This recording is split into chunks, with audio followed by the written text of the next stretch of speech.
What is up? Good morning, everyone. Welcome to another Monday Mindset. We're going to get going here. Got back from 10X, the 10X conference that I was telling you guys about last week. Got back from 10X on Friday and have some takeaways that I want to share with you guys today that I thought were really powerful, especially Tucker Carlson. Tucker Carlson kicked off the 10X conference, and one of the things he challenged the audience to do was amazing. It's something I'm trying. But before we get into that and my big takeaways, I'm going to cue this intro. I'll see you on the other side.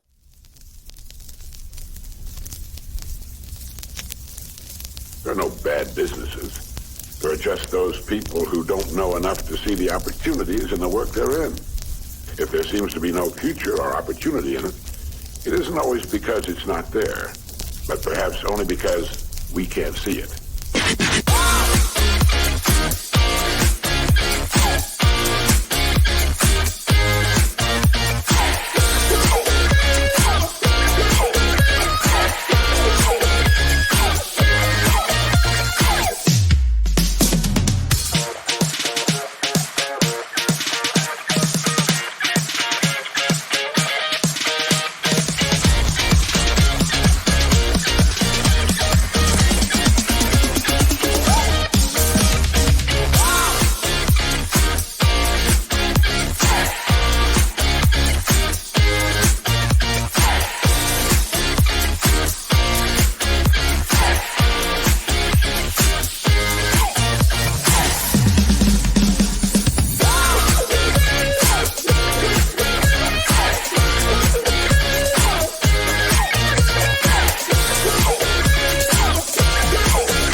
Good morning. Welcome to another Monday Mindset. Good morning, Melissa. Good morning, Lily. Joe, let's go, man. Good morning. Monday Mindset.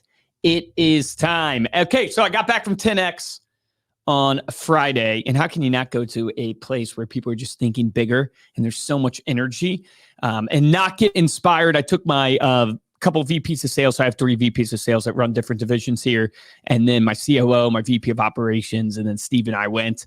And it was an amazing time, obviously, to just get re-energized, to listen to a bunch of really successful people. I mean, they had Mike Tyson there, Peyton Manning there, Tucker Carlson there, CEO of PragerU, Melissa Street there, and just a myriad of other super successful people. And so Grant Cardone, shout out to him, regardless of what you think of Grant. He definitely delivers and puts on a great show and gets you the ability to listen to people that you wouldn't be able to listen to really anywhere else live in an audience. And so I want to share with you just 3 simple takeaways that were profound for me, that I hope will be profound for you to set you up for this week and hopefully the rest of 2024 to knock it out of the park. So Tucker Carlson kicked off the conference, which I thought was amazing. So if you don't know who Tucker Carlson is, you've probably been under a rock in media. He's the guy that was #1, anchor on Fox News, got canned, and now has started his own kind of network and everything like that. He has a show on X. So regardless, I'm not going to get into political stuff because, that is what it is. We save that for another day. But Tucker Carlson is an incredible communicator. And he was talking about his just journey in news media and his journey of being fired. He's actually been fired multiple times in his career. And every time, one takeaway he shared that was really powerful is he goes, look, you have a choice when you're fired. Is to reflect and go, hey, is the problem them or is the problem me? And in maybe not even framing it as a problem, but this inner reflection of like, hey, when you get beat down, that is one of the best things that can ever happen to you because it keeps you humble. It keeps you reflecting. And if you think about it from this lens, every time you face adversity, when you have failure, almost view it and flip the script in your mind of viewing it as a gift from God. Because if you never fail, you know what happens? You get hubris, you get pride, you get ego, you start thinking you're like God. And Tucker Carlson pointed out in history, some of the worst dictators, some of the worst people of all time, it's because they got this hubris about them where they thought they were all powerful. If you watch celebrities, why do they always rise to the top and then they fall? And they fall because all of a sudden they start thinking that they are God. And he talked about how, hey, when you face adversity or failure, you almost should see it as a gift because it gives you the chance to have humility, reflect, fix the things that might be going wrong. But that wasn't even the powerful takeaway I took from Tucker Carlson. That was just a simplistic one, but I think is a good reminder. Here's the powerful one. He's such an incredible communicator. And what was hilarious was Grant Cardone kicks off the conference and he starts this whole speech, about why he's doing what he's doing and welcoming everybody. And he said, hey, the key thing I want you to focus on is I want you to focus that every speaker I bring up on stage over the next 3 days, you're going to see that they are an incredible manager. They're an incredible manager. They can take an idea from ideation to actual implementation and see it all the way through. And they're an incredible manager of themselves and of people. So Tucker Carlson comes on stage and he's doing his thing. And he's talking, he's sharing his story. And Grant goes, how well do you feel you manage things? Like, you're a great manager. And Tucker looks at him and goes, oh, I'm a terrible manager. I'm horrible at it. He goes, I can't even manage myself. And it was so funny because Grant set up the whole show like, hey, these people are going to tell you how incredible they are at managing an idea, managing people, managing themselves. And Tucker's like, no, I learned early on that I'm a terrible manager of people. In fact, everybody I manage, they resort to drinking. He goes, if you report to me, it will just be a matter of time before you resort to drinking. But here's what was so powerful about it. He then goes on to share that basically he challenged everybody to what he called a 30-day truth challenge. And he said the one reason why he feels in his life he has freedom and success in the way he described it is because he said, I tell the truth 100% of the time. He goes, I tell the truth 100% of the time. And he goes, watch, basically. Watch, and you see the people who tell the truth, who are their authentic self, who don't make things up, who don't lie, who don't act like they know something when they don't know it, where they tell the truth 100% of the time, not worried about the opinions of others. He said they radiate a power off of them. You know why? Because you don't have anything over me. When I'm not manipulating the truth, when I'm telling the truth 100% of the time, I'm not trying to manipulate. I'm not trying to act like I know something I don't know. I'm just being my authentic self. Tucker Carlson shared he supported the Iraq war. He said that was a mistake. It was a dumb decision. I was naive. I didn't realize. But he goes, I'm not ashamed of it at all. He goes, I'm not ashamed of it. You can talk about it. You can call me an idiot. I was an idiot for supporting it. He goes, but that was the truth. That's what I thought at the time. And he goes, the reason why it's so powerful is because you don't have anything over me. You can try all you want to criticize me about my opinion and that thing or another thing, but it doesn't bother me. He's like, what's the worst you can do to me? Some people say, oh man, they could kill you. I'm already going to die. You're just speeding up the timeline. You have nothing over me.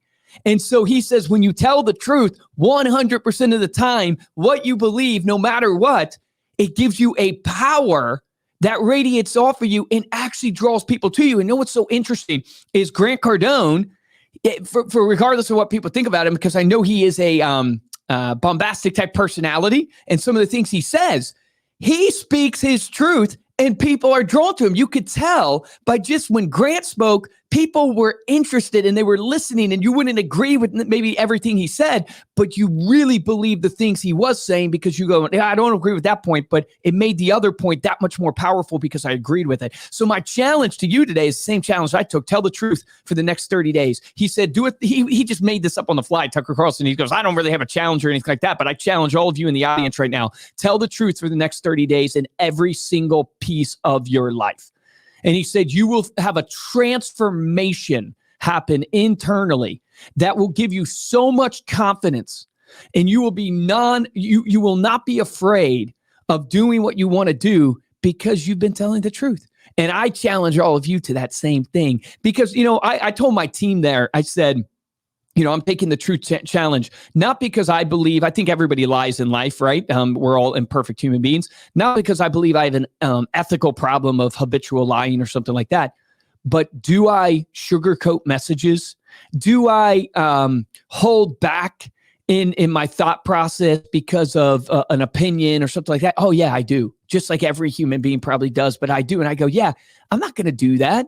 I'm not going to sit here and hold back my thoughts, my process, or what I actually believe to sugarcoat a message. I'm not going to do that because guess what? People can sense that.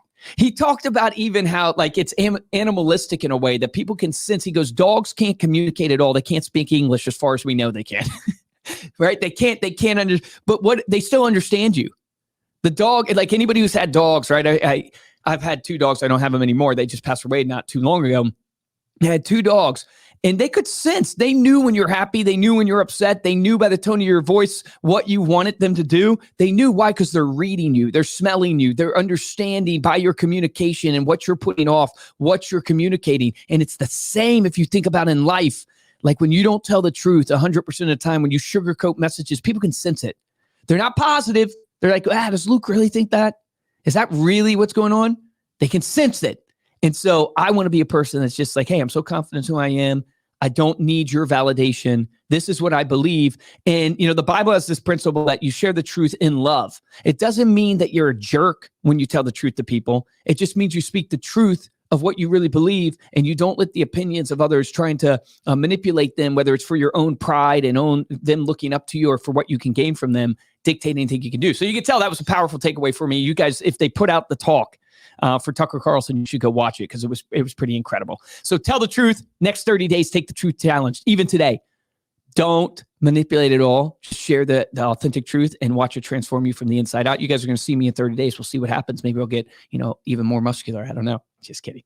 All right. Truth. Takeaway number 2. So, and you also saw this in all the speakers. It was so interesting because Tucker kicked off the conference. Every other speaker that came out, you could immediately see the ones who were just sharing what they actually thought and the ones who had crafted a talk. So you could immediately sense and feel, I don't know why, but you could just feel, what you're saying is not wrong. It's not even bad. I appreciate you getting up there and sharing it with us. It's good principles. But I could sense you crafted this talk. Like this is a talk you just put together and you crafted versus, the next point, which came from Mike Tyson. Dude, if you ever listen to Mike Tyson talk, I mean, that guy's kind of a maniac. I mean, he's been in boxing for so long. I'm not surprised. But you could tell, dude, he's speaking what he truly believes. He doesn't have a script. He's sharing literally from his heart what he thinks. And my second takeaway from Mike Tyson was Grant Cardone was asking Tyson, he goes, hey, how do you cope with when you get into the ring and you're hurt? Like your wrist is messed up from practicing or, the last fight you still haven't recovered from. How do you cope with that going into the ring and deal with that mentally? And Mike Tyson said, he goes, what do you mean? I never go into the ring hurt. I only go into the ring with victory. And it was without skipping a beat. The way he said it, I'm not even doing it justice. It was just like, oh yeah, this guy does not even recognize that he's hurt. He goes into the ring with victory. And then he said this profound statement. There's no emotions in the ring. No emotions in the ring. If you let emotions into the ring, you've already lost. Because when emotions come in, you start worrying about getting hit. When your emotions come in, you start worrying about what the crowd thinks. When emotions come in, you start thinking about what the other person's thinking. When emotions are let in, you've already lost, is what Mike Tyson said. He said, there's no emotions in the ring. He said, not to be funny, if my mother was on the other side of that ring, that octagon, when I got in, I would decimate my mother. And the whole crowd just burst out laughing. But that was his mentality. He goes, this is a business. This is about being a professional. When I get in that ring, there's no emotions in the ring. And I apply that to business. When you get in the ring of business, there's no emotions in the ring of business. If your mother was on the other side of that ring, would you decimate your mother? I mean, think about that. Think about that level for Mike Tyson of just absolute pure focus and desire to win. And I think about that when it comes to hiring, to firing, to sales, to leadership. There's no emotion in the ring, and we let our emotions so often dictate how we act instead of letting the vision dictate of how we act, instead of letting the goal dictate how we act. And it goes back to the truth telling. All right, here's the third takeaway for you. Hope you're loving this stuff. Lily, awesome. Love it. 30-day challenge. You got to take it. Truth challenge. All right, so the third takeaway was from the CEO of PragerU, an incredible woman. I mean, she was just, an excellent communicator. But she had this saying, life's hard, get a helmet. Life's hard, get a helmet. And it was kind of a joke, but it was basically the world is so soft right now.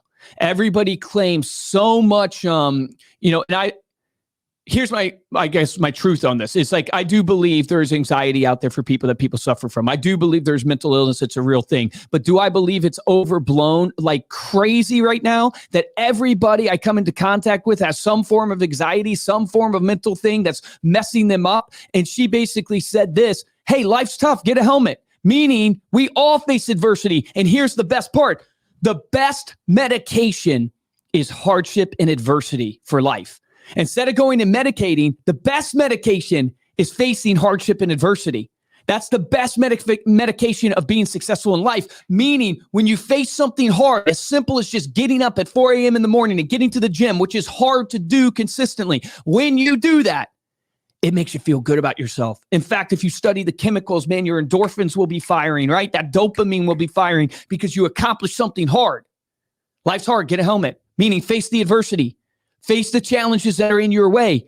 If you want to overcome anxiety, if you want to overcome some of the things that you face, and I'm not talking about the people that have real issues here, right? Because I believe in that stuff, but I'm talking about, you know who you are that's listening to this. Life is hard. Yes, don't have a victimized mentality. That is holding people back. You're spot on, Melissa. Life's hard. Get a helmet. Deal with it. And the best medication for a successful life is hardship and adversity.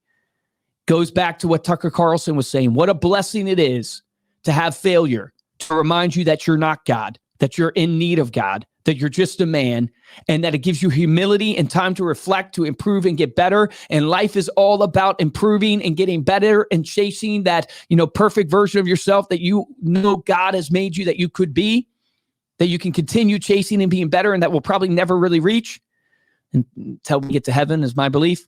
You'll probably never really reach. But so many people are creating excuses for themselves because of this whole culture that has been developed right now around anxiety. And I would tell people, hey, man, face your anxiety head on, because that gives you power. Don't retreat into your shell. Face it. Because as you fail through your anxiety, you'll actually get confidence in what you're trying to do. And I think it was Winston Churchill who said, look, courage is moving forward in spite of your fear. It's not the absence of fear. It's moving forward in spite of your fear. So there you go. There's my 10X talk for you guys. 3 points there. Take the true challenge. Get into the ring with no emotion. And then remember, life's hard. Get a helmet. Let's get out there and win for our families, for our friends, for our clients. Let's make it happen this week. It's going to be an amazing week. Appreciate you guys. Thanks for tuning in. Let's have a great one.